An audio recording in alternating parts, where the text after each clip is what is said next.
ఎన్నికల్లో అపప్రదం మోసుకున్నది. ప్రజలు బీఆర్ఎస్ వైపు చూస్తలేరు. రుణమాఫీ గురించి మాట్లాడమంటే రోజు చెప్పే స్టోరీ తెలుసుకోలేని చెప్పండి.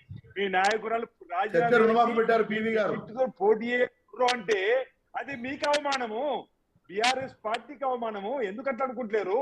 ఈరోజు మేము రాజకీయంగా సందర్భాన్ని బట్టి చాణిక్య నీతంటూ రాజకీయం చేసే పరిస్థితులలో మీకు 88 సీట్లు ఇచ్చిన తర్వాత 2018లో 12 మంది కాంగ్రెస్ పార్టీ ఎమ్మెల్యేలు తీసుకుంటారు.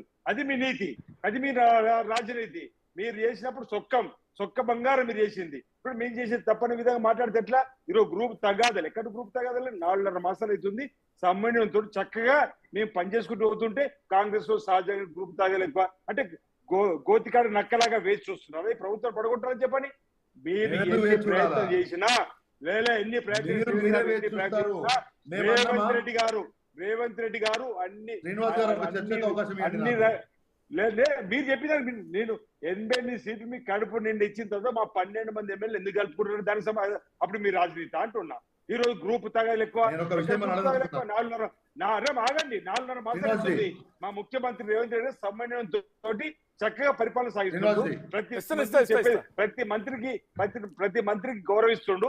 అందరు కలిసికట్టుగా మా ప్రభుత్వాన్ని ఒక్క రోజు కూడా పేపర్లలో వ్యతిరేకత ఏదైనా మంత్రి మాట్లాడి వచ్చిందా అండి? ఈ రోజు 4.5 మాసాలు ఒకప్పుడు ఎప్పుడు ఒకడు కృష్ణుడు 2 కృష్ణుడు 40 ఏళ్ల క్రితం ముచ్చట చెప్పుకుంటే ఇప్పుడు ఇంకా మీరు పబ్బం కట్టుకోవాలనుకుంటే ఎట్లా? అధికారం పోయి 4.5 మాసాలు అవుతుంది. ప్రజలకు జవాబు. ఈ రోజు బస్సు యాత్ర ప్రయాణం చేసినప్పుడు మీద గులాబీ కలర్ లోపల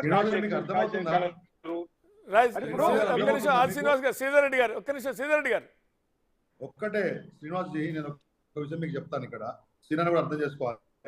సరే, మమ్మల్ని మీరు రోజు శ్రీనివాస్ గారు ఏం చెప్పారంటే ఈ రుణమాఫీ సంబంధించి చర్చోటి పెట్టారు. మా అభిప్రాయం మేము చెప్పాం, మీ అభిప్రాయం మీరు చెప్తున్నారు. సరే, మీరు రోజు చెప్పి అవకత చెప్తున్నారు, ఫోన్ ట్యాపింగ్ ఇన్ ట్యాపింగ్. ఇవాళ మీరు ఎంత దైన్యమైన పరిస్థితిలో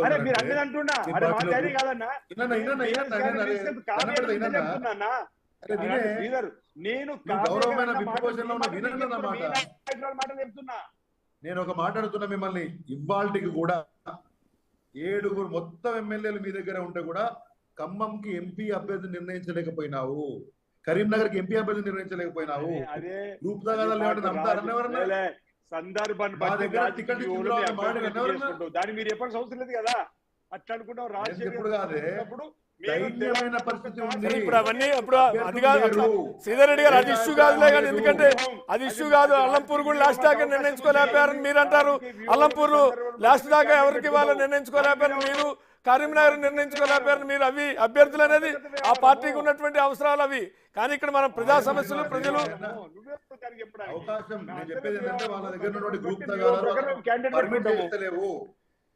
అధికార పార్టీ ఎక్కడన్నా ఎల్లుండి నామినేషన్ క్లోజ్ అయిపోతుంది. అధికార పార్టీ అప్పుడు కూడా శ్రీధర్ రెడ్డి గారు అప్పుడు కూడా అధికార పార్టీ అల్లంపూర్ క్యాండిడేట్ డిసైడ్ చేసుకోలేనప్పుడు కూడా అధికార పార్టీనే.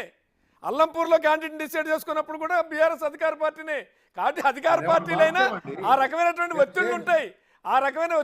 దాన్ని మనం పెద్ద ఇష్యూగా వేయాల్సిన పెద్ద ఇష్యూ కాదనుకుంటున్నా. ఆ పార్టీ అంతర్గత విషయం అది. పబ్లిక్ డొమైన్ లో అన్ని విషయాలు చర్చకు కరెక్టే కదా. ఇప్పుడు అదే శ్రీధర్ రెడ్డి గారు అదే అయితే అల్లంపూర్ లో అధికార పార్టీ రెండోసారి అధికారంలో ఉన్న పార్టీ అల్లంపూర్ క్యాండిడేట్ డిసైడ్ చేసుకోలేకపోయింది. ఇచ్చిన క్యాండిడేట్ కాదని మళ్ళీ మార్చుకున్నారు, కాంగ్రెస్ మార్చుకుంది. అదే నేను చెప్తుంటే అధికారంలో ఉండి కూడా అభ్యర్థులు నిర్ణయించుకునే దైన్య పరిస్థితుల్లో ఉన్నారు. ఆ విషయంలో వీరే గారు ఎట్లా రియాక్ట్ అవుతున్నారు? సూర్యనారాయణ గారి దగ్గరికి వెళ్తారు, వీరే గారు ఎట్లా రియాక్ట్ అవుతారు? ఈ విషయంలో అధికార పార్టీ అంటున్నారు. నేను ఒక ఎగ్జాంపుల్ చెప్పిన శ్రీధర్ రెడ్డి గారు కాంగ్రెస్ గురించి ఒక ఎగ్జాంపుల్ చెప్పారు వీరే గారు. ఇప్పుడు అభ్యర్థులను నిర్ణయించుకోలేకపోయిండ్లు అనేటువంటి ఆరోపణలు ప్రత్యారోపణలు